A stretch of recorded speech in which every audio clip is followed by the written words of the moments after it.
Hello, it's Matty's GFX here for YouTube with my first proper tutorial, and I'm going to today be showing you some Photoshop basic skills.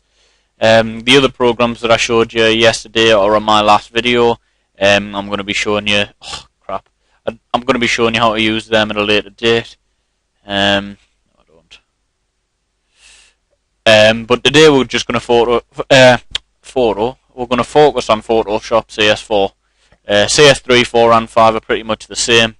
I will be getting CS5 in the next day or two, but my download speed is rubbish, so I'm going to have to do it over a couple of nights. But to start off, the most basic thing you're going to need when you're in Photoshop is creating the background for your image.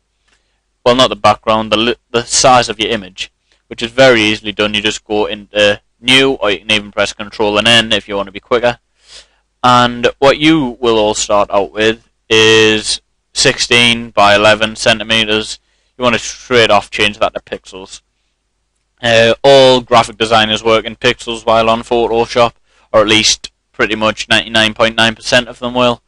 Today I'm just going to make it a random size. You don't really need to be following anything in this tutorial. You just want to be picking up things like all the shortcuts that I'm going to be using and what different things do. So I'm going to start off with the basic, well, pretty much just everything that's basic to me. Might not be basic to you, but yeah, the easiest things that you're going to need to learn. So yeah, as you can see, I've got this little arrow thing selected up on the left, and that just moves all your colours about, all the items that you've got selected. But it will not move absolutely everything about. If you've got multiple layers over here, which basically just means you've got different things mounted in different places, it'll only move what's on your layer. It won't move all the images. Yeah, very basic stuff. If I just go back. And yeah, so that's your selection tool. This is your next most basic one. It's your brushes tool, and I'm guessing that everybody who's watching this video has never used Photoshop before. But if you have and you haven't really downloaded any brushes, you'll just get some very basic things, which is pretty much just everything above that one that I've just clicked on there. You'll have all of them, and then when you get below that, you start getting onto brushes that you can download. These are called sparkle brushes. They're made by a person called Metal CX that I know. Well, I don't know him, but he's on a very popular graphics website called DeviantArt. And he created these brushes for people's use in Photoshop.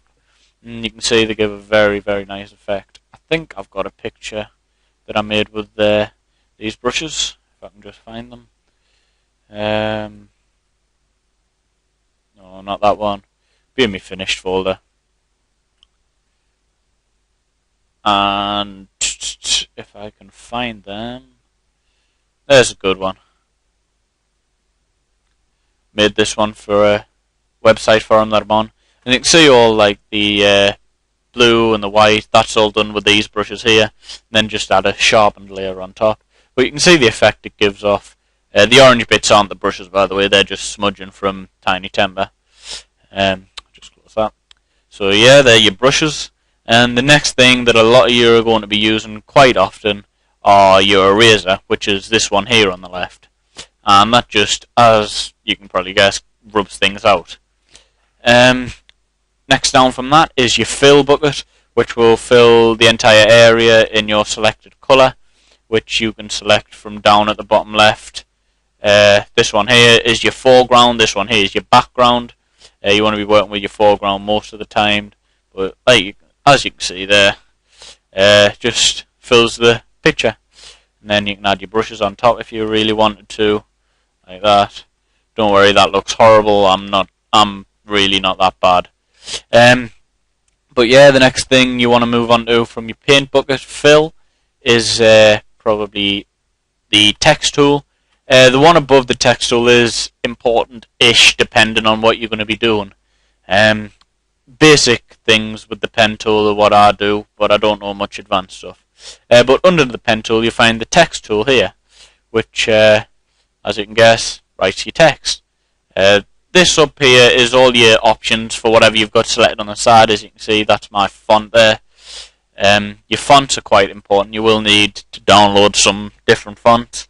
I will think about linking you to a font pack, depending how many subscribers and views I get on this video. But as you can see, if I just write nice GFX there, that's a font that I've got.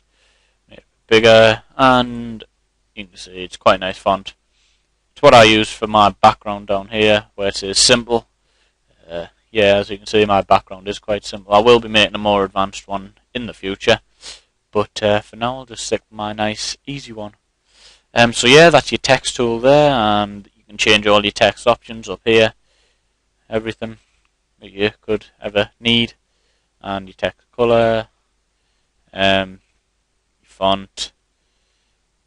Yeah, it's quite a nice program, is Photoshop. And after that, you're on to the less important things that you don't really need to use. How are we doing for time? 6 minutes in. Yeah, I'm going to do another tutorial straight away after this, putting to use all of those little features that I've just shown you. Maybe not so much the brushes, but I will be focusing on text. And I will also go into things like layer effects, which if you just come over to here where you've got your layer and you double click, it brings up all these options, but it is quite nice when you know what you're doing with it. Yeah, so I'm going to render this tutorial, and as it's rendering I'm going to record another one, and hopefully I can stay on top of these tutorials for the next day or two. So yeah, thanks for watching this. Rate, comment, subscribe, follow me on Twitter, like me on Facebook, and tell your friends if you want them to get into graphic design. If you are a bit more advanced than what this tutorial is showing you, I will be uploading some more advanced tutorials soon. I just want to start out with the basics for people who don't really know what they're doing at the minute. So yeah, like I said, like and comment on this video, and thanks for watching. See you later.